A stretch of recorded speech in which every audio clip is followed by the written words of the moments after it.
এবার আমরা দেখব হচ্ছে সুনির্দিষ্ট প্রতিকার আইন 1877।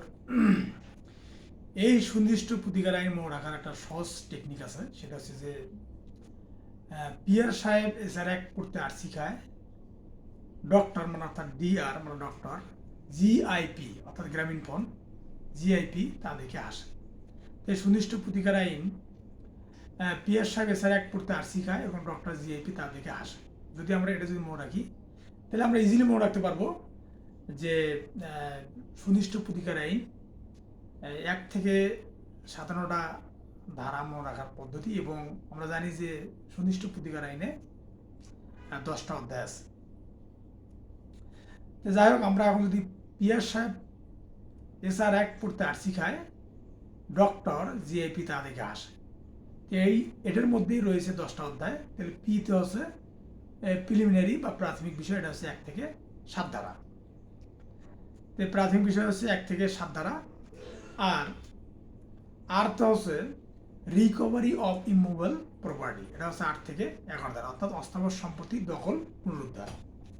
এটা হচ্ছে প্রথম অধ্যায়ের আলোচনা। প্রথম অধ্যায় আছে পিআর, আর তো হচ্ছে রিকভারি অফ ইমুভেবল প্রপার্টি, অর্থাৎ অস্থাবর সম্পত্তি দখল পুনরুদ্ধার 8 থেকে 11 ধারার মধ্যে আছে।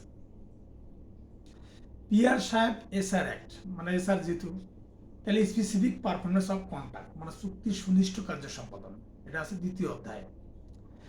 দ্বিতীয় অধ্যায় আছে স্পেসিফিক পারফরমেন্স অফ কন্ট্রাক্ট মানে চুক্তির সুনির্দিষ্ট কার্য সম্পাদন। এসটি হলো স্পেসিফিক পারফরমেন্স অফ কন্ট্রাক্ট মানে চুক্তির সুনির্দিষ্ট কার্য সম্পাদন, এটা আছে 12 থেকে 30 ধারার মধ্যে, এটা আছে দ্বিতীয় অধ্যায়। আর তৃতীয় অধ্যায় আছে এসআর অ্যাক্ট পড়তে মানে আর মানে রেজিস্ট্রেশন অফ কন্ট্রাক্ট মানে চুক্তি, সরি আর পিআর, পিআর সাহেব এসআর অ্যাক্ট মানে এস হচ্ছে স্পেসিফিক পারফরমেন্স অফ কন্ট্রাক্ট, যেটা চুক্তি সুনির্দিষ্ট কার্য সম্পাদন, এটা হচ্ছে 12 থেকে 30 ধারা।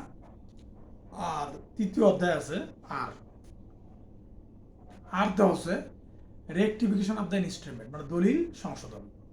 আমি একটা বিষয় আপনাদের মনে রাখি, ইনস্ট্রুমেন্ট বলতে সেটা হচ্ছে যে এটা ইনস্ট্রুমেন্ট বলতে কিন্তু দলিল বোঝায় না। ইনস্ট্রুমেন্ট বলতে বোঝায় চেক, প্রমিসরি নোট, হন্ডি এবং দলিল, এটা কিন্তু ইনস্ট্রুমেন্ট। মানে আমাদের মনে রাখতে হবে যে যদি ইনস্ট্রুমেন্ট, অর্থাৎ ইনস্ট্রুমেন্টটা কি, ইনস্ট্রুমেন্টটা হচ্ছে যে হুন্ডি, চেক, প্রমিসরি নোট, দলিল, এই 3-4টে মিলেই কিন্তু ইনস্ট্রুমেন্ট। তাহলে তাহলে পিআর সাহেব এসআর অ্যাক্ট পড়তে, অর্থাৎ এস তো হচ্ছে স্পেসিফিক পারফরমেন্স অফ কন্ট্রাক্ট মানে চুক্তি সুনির্দিষ্ট কার্য সম্পাদন, এটা হচ্ছে দ্বিতীয় অধ্যায় 12 থেকে 30 ধারা। আর এসআর যেহেতু আর তো হচ্ছে রেকটিফিকেশন অফ দ্য ইনস্ট্রুমেন্ট মানে দলিল সংশোধন, তো দলিল সংশোধন হচ্ছে 31 থেকে 34 ধারার মধ্যে, এটা আছে তৃতীয় অধ্যায়। এবার পিআর সাহেব এসআর অ্যাক্ট পড়তে আরসি খায়, আরসি আমরা সকলেই খাই। তাই আর তো হচ্ছে রেজিস্ট্রেশন অফ কন্ট্রাক্ট মানে চুক্তি রদ বা বাতিল, চুক্তি রদ বা বাতিল, এটা হলো চতুর্থ অধ্যায়। আর এটা হচ্ছে 35 থেকে 38 ধারার মধ্যে আছে। তাহলে আমরা দেখি যে পিআর সাহেব এসআর অ্যাক্ট করতে আরসি খায়, তাহলে আর তো হচ্ছে রেজিস্ট্রেশন অফ কন্ট্রাক্ট মানে চুক্তি রদ বা বাতিল, এটা আছে 35 থেকে 38 ধারার মধ্যে। তাহলে আরসি, যেহেতু আরসির একটা ব্যাপার, সিতে একটা সি আছে, তাহলে সিতে হচ্ছে ক্যান্সেলেশন অফ ইনস্ট্রুমেন্ট, অর্থাৎ পঞ্চম অধ্যায়ে বলা আছে ক্যান্সেলেশন অফ ইনস্ট্রুমেন্ট দলিল বাতিল, মানে কোনো চুক্তি বা যদি বাতিল হয়ে যায় সেটা আছে পঞ্চম অধ্যায়, এবং সেটা হলো 39 থেকে 41 ধারার মধ্যে। এবার আমরা দেখি যে পিআর সাহেব এসআর অ্যাক্ট পড়তে আরসি গায়ে ডক্টর ডিতে হচ্ছে ডিতে হলো ডিক্লারেটরি মানে ডিক্লারেটরি সুট মানে ঘোষণামূলক মোকদ্দমা, এটা আছে এই ঘোষণামূলক মোকদ্দমা আছে হলো 6ষ্ঠ অধ্যায়, সেটা হচ্ছে 42 থেকে 43 ধারাতে। 42 থেকে 43 ধারাতে দেওয়া আছে ঘোষণামূলক মোকদ্দমা ডিক্লারেটরি সুট, সেটা 42 থেকে 43 ধারা, বা ঘোষণামূলক ডিগ্রি বা মোকদ্দমা, এটা হচ্ছে 6ষ্ঠ অধ্যায়। তাহলে ডক্টর যেহেতু ডিআর ডক্টর, তাহলে আর একটা আছে, তা আর তো আছে রিসিভার বা অ্যাপয়েন্টমেন্ট অফ রিসিভার মানে রিসিভার নিয়োগ, এটা আছে হলো 7ম অধ্যায়ে। তো 7ম অধ্যায়ে আছে হলো রিসিভার নিয়োগ বা অ্যাপয়েন্টমেন্ট অফ রিসিভার নিয়োগ, এটা আছে খালি একটা ধারা, একটাই অধ্যায় সেটা হলো 40 ধারা।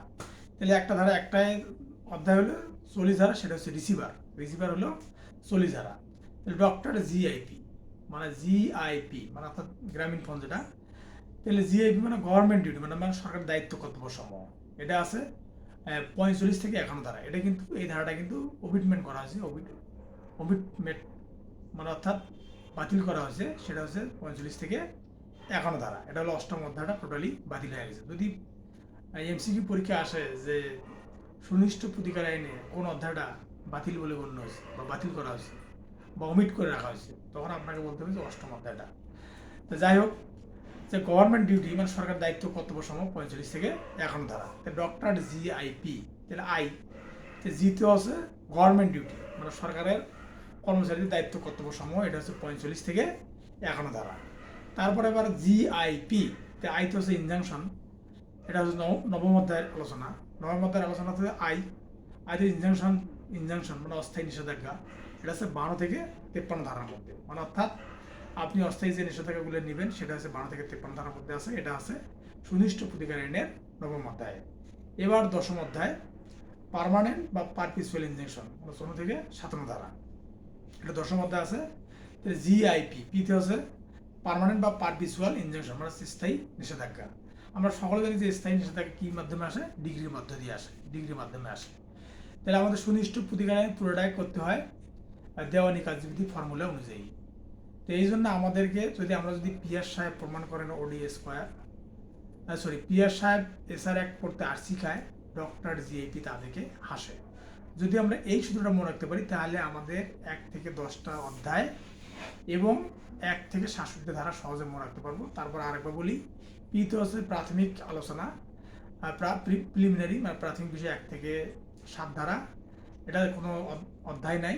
এবার প্রথম অধ্যায় আর্থ হচ্ছে রিকভারি অফ মোবাইল প্রপার্টি, এটা হচ্ছে 8 থেকে 11 ধারা মানে অস্থাবর সম্পদ দখল পুনরুদ্ধার, এটা হলো প্রথম অধ্যায়। পিআর সাহেব এসআর এসতে হচ্ছে স্পেসিফিক পারফরমেন্স অফ কন্ট্রাক্ট, এটা হলো দ্বিতীয় অধ্যায় মানে চুক্তি সুনির্দিষ্ট কাজের সম্পাদন, এটা হচ্ছে 12 থেকে 30 ধারা। এসআর অ্যাক্ট করতে আর শিখায়। আর্থ হচ্ছে registration of rectification of the instrument মানে দলিল সংশোধন, এটা হচ্ছে 31 থেকে 34 ধারা, এটা হচ্ছে তৃতীয় অধ্যায়। চতুর্থ অধ্যায় হচ্ছে এসআর অ্যাক্ট করতে আর শিখায়। আর্থ হচ্ছে রেজিস্ট্রেশন অফ কন্ট্রাক্ট মানে চুক্তি রদ্দ বাতিল, এটা হচ্ছে 35 থেকে 38 ধারা, এটা হলো চতুর্থ অধ্যায়। পঞ্চম অধ্যায় হচ্ছে সিতে হচ্ছে ক্যান্সেলেশন অফ ইনস্ট্রুমেন্ট মানে দলিল বাতিল, এটা হচ্ছে 39 থেকে 41 ধারা, এটা হচ্ছে পঞ্চম অধ্যায়। ষষ্ঠ অধ্যায় ডি মানে ডিক্লারেটরি ডিগ্রি বা সুট মানে ঘোষণামূলক মোকদ্দমা, এটা 42 থেকে 43 ধারা, এটা হলো ষষ্ঠ অধ্যায়।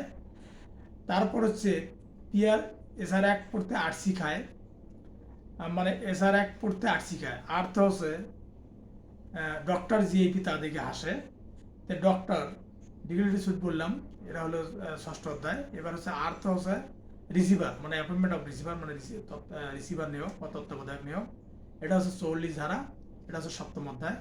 অষ্টম অধ্যায় হচ্ছে জিআইপি মানে গভর্নমেন্ট ডিউটি মানে সরকারের দায়িত্ব কর্তব্য সমূহ, এটা হচ্ছে 45 থেকে 51 ধারা, এটা হচ্ছে অষ্টম অধ্যায় এবং এই ধারাটা 45 থেকে 51 ধারা সুনির্দিষ্ট প্রতিকার আইনের বাতিল। নবম অধ্যায় হচ্ছে জিআইপি ইনজাংশন, অস্থায়ী নিষেধাজ্ঞা, এটা হচ্ছে 12 থেকে 53 ধারা, এটা হচ্ছে নবম অধ্যায়। আর দশম অধ্যায় হচ্ছে জিআইপি মানে পার্মানেন্ট বা পারপিচুয়াল ইনজাংশন মানে স্থায়ী নিষেধাজ্ঞা, এটা 16 থেকে 57 ধারা, অর্থাৎ 1 থেকে 57টা ধারা এবং 10টা অধ্যায়। মোট আঁকার সহজ পদ্ধতি হচ্ছে পিআর সাহেব এসআর অ্যাক্ট করতে আর শিখায়, ডক্টর জিআইপি তাদেরকে হাসে। ধন্যবাদ সকলকে।